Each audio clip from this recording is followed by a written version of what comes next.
Assalamualaikum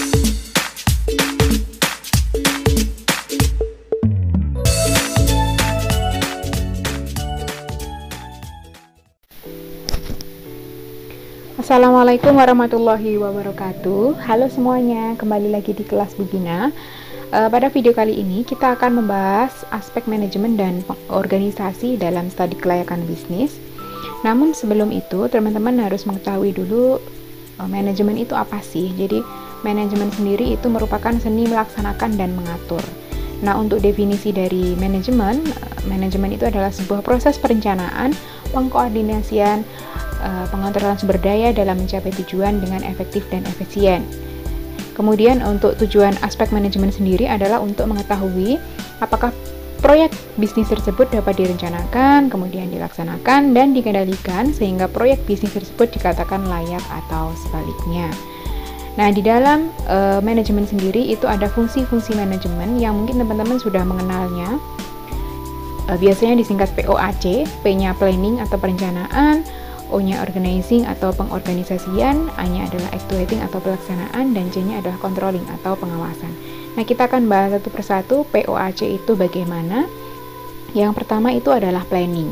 Planning itu merupakan proses menentukan arah yang akan ditempuh beserta kegiatan-kegiatan yang diperlukan untuk mencapai tujuan. Nah, untuk sifat-sifat dari perencanaan atau planning itu yang pertama adalah fleksibel atau luwes atau tidak kaku ya. Jadi fleksibel itu artinya dia siap dengan kondisi yang terjadi. Jika ada perubahan, rencana tersebut bisa berubah. Kemudian yang kedua stabil, yang ketiga harus lengkap. Kemudian yang keempat harus memperhatikan sumber daya. Ini artinya ketika kita membuat rencana itu kita harus memperhatikan sumber daya yang kita miliki. Kira-kira nanti sumber daya yang kita miliki itu mampu nggak untuk mewujudkan atau mencapai tujuan dari proyek bisnis kita. Kemudian yang kelima ini adalah sederhana dan aplikatif. Jadi kata-katanya atau rencananya dalam kata planning itu harus dibuat sesederhana mungkin agar semua pihak bisa memahami planning yang kita buat gitu ya. Kemudian selanjutnya ada organizing. Nah, organizing ini merupakan proses mengelompokkan kegiatan-kegiatan dalam unit-unit tertentu.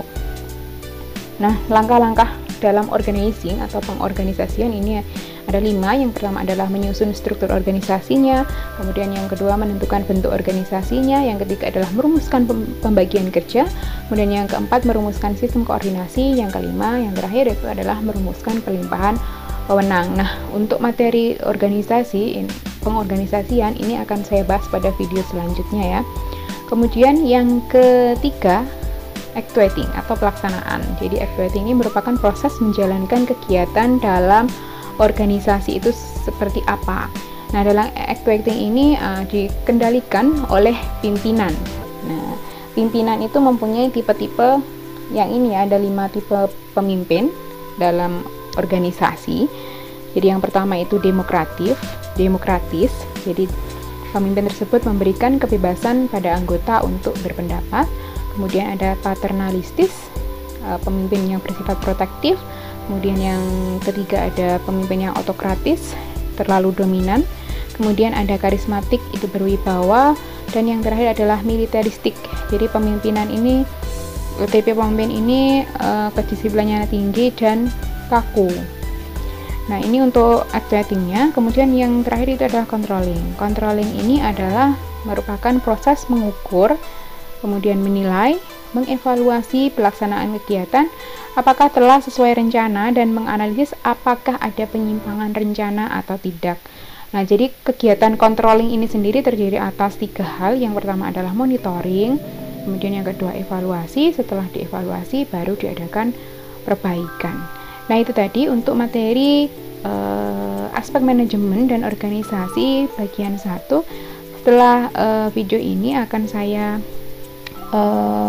bahas mengenai struktur organisasi dan bentuk organisasi pada aspek manajemen dan organisasi. Terima kasih telah menyimak video saya. Semoga bermanfaat. Jika ada pertanyaan silahkan disampaikan pada kolom komentar. Assalamualaikum warahmatullahi wabarakatuh.